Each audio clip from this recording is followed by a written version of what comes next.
We have joining us this morning Mr. Segun Sowunmi, who is a member of the People's Democratic Party and also a public affairs analyst and strategist. Mr. Sowunmi, good morning. I'm sure you have heard the list of questions that Kayla is posing this morning.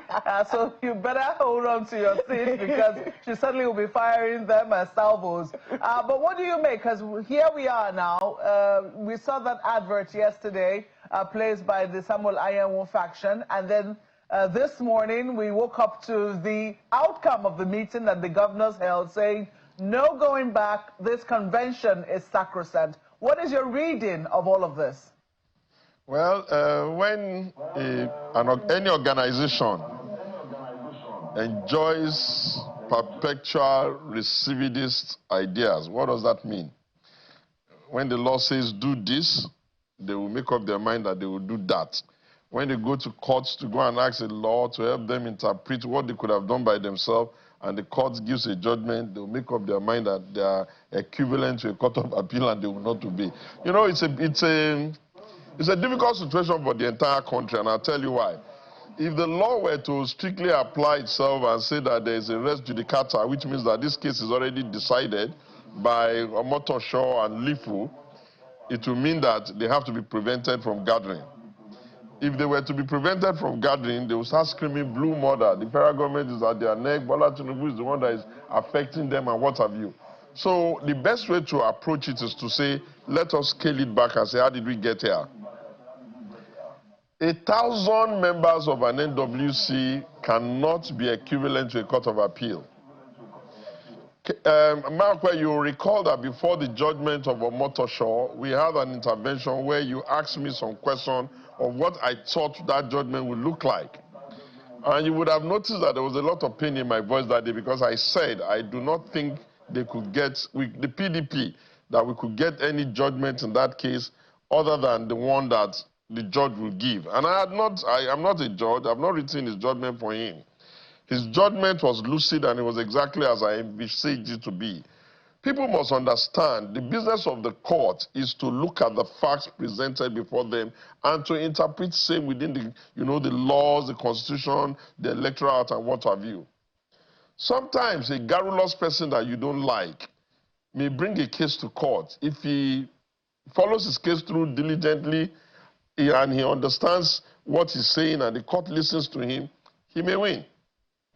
Now, the Omotosho has said, giving certain orders. That's a judgment. That's not an ex parte. That's not an opinion. It's a judgment. From what I know, the next thing that can overturn Omotosho is a court of appeal. Then after Omotosho had given a judgment, a court of equal, if you like, jurisdiction in Ibadan, via the usage of an ex parte, has also given some orders. I do not know why anybody who understands anything about ordinary due process and the elementary position of the law will expect that an ex parte will override a judgment that is already in place. Well, we are in strange times.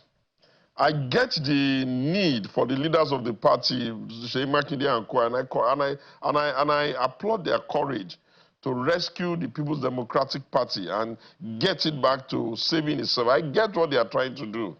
But whatever it is that we're trying to do, we must know democracy runs on the principles of the law. The simple reason is that if there is no law to guide democracy, you are going to have what you call societal chaos. And it will be interesting to see. But I have a feeling that the position of the former Senate President Bukola Saraki is a little bit, it's well thought out. A simpler, better, easier way to avoid a situation where you will come to a situation and say you can't build something on nothing. It would have been to figure out how to manage this matter. But hey, we have gone this part before. We can take lessons from what happened to us when we were bringing the McCarthy, what do they call them now, caretaker committee.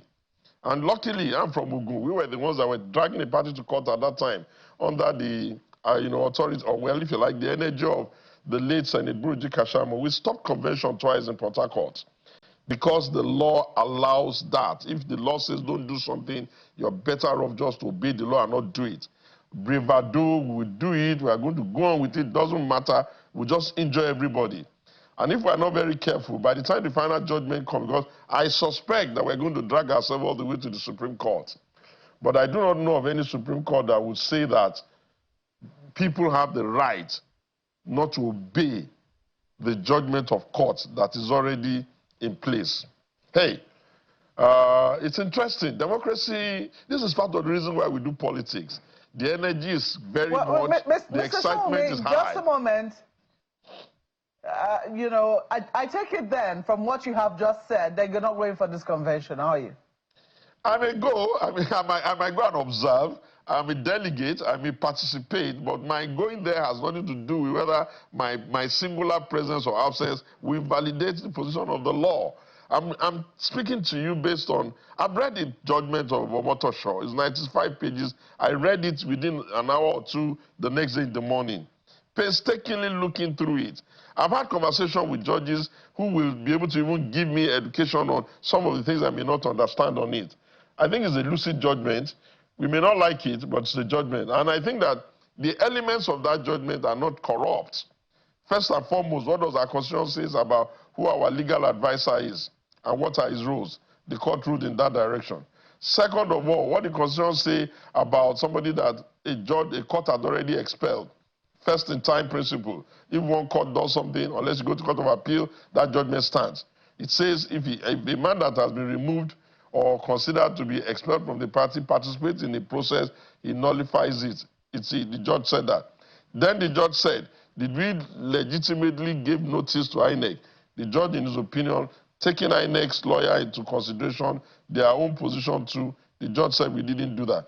The judge said, we have about 13 states that have not contributed or they've not finished their congresses, and the zonal in Southeast has not finished, and we're going to do significant injustice to them by not allowing them to participate in the convention of the... Look, Mark, I would like to see how it went, but I would just remind us that we were going around... APC had suffered this bloody blow even when the president was their government. Under Buhari as government, they did not have a candidate in Rivers, and it did not affect the outcome. Under the president as Buhari as the president of APC, they did not have a candidate in Zamfara. All their election in Zamfara was overturned for Matawale, now Minister of State for Defense. So if anybody allows himself to be caught in a catch-22 situation of you can't build something or nothing, my own is just don't come back and start saying somebody else is the one undoing you, because the law is clear.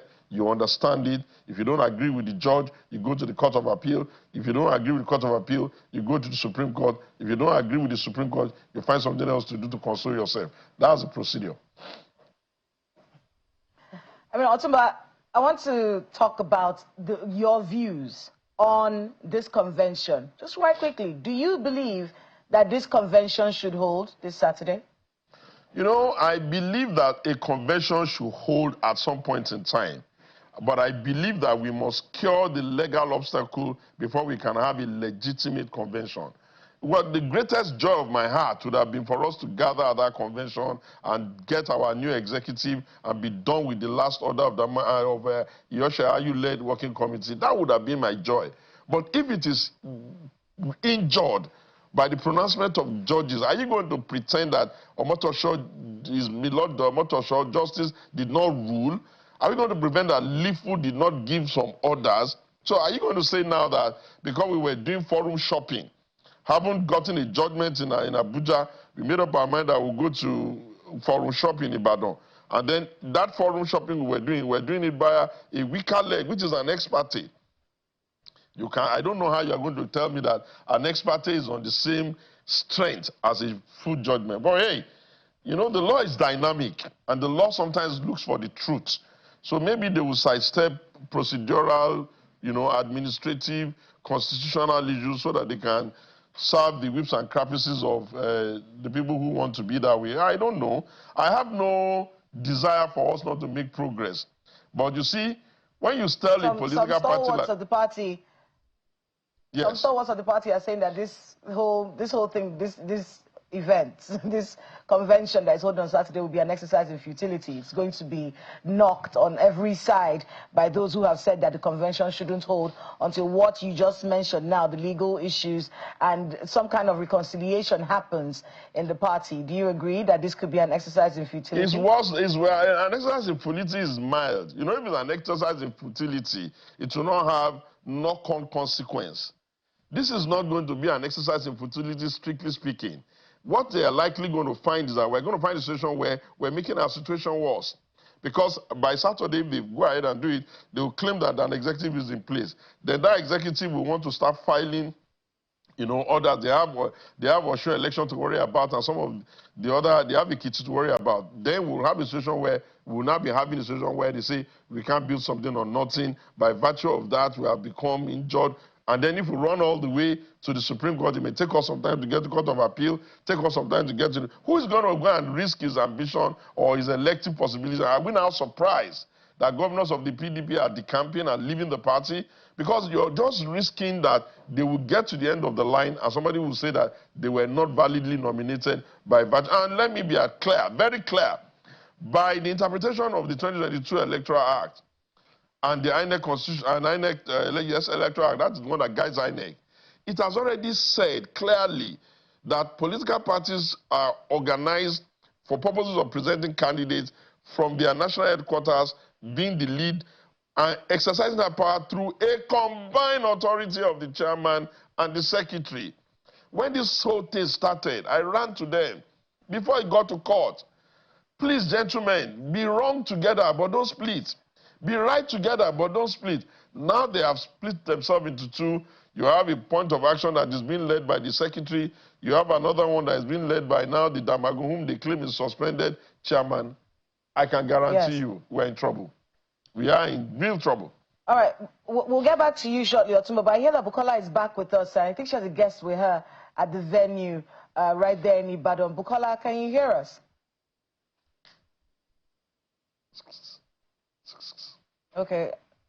Okay, so we're still trying to get that sorted out. Back to you, Otumba. Yeah. You know, you talked about people who are leaving the People's Democratic Party because of this sort of situations. In fact, I was telling Marco yesterday, and we're going to hear it, of course, this weekend, where somebody was asked, someone from the PDP, who I asked, are you going to defect to the other parties? And he said, well, I don't know. And I said, well, what are your chances in the People's Democratic Party? And he said, who is going to sign my form? Exactly. Who is the national secretary of the party that is going to sign my form? You know, so with those kinds of questions coming from people who have political ambitions, you as well have political ambitions.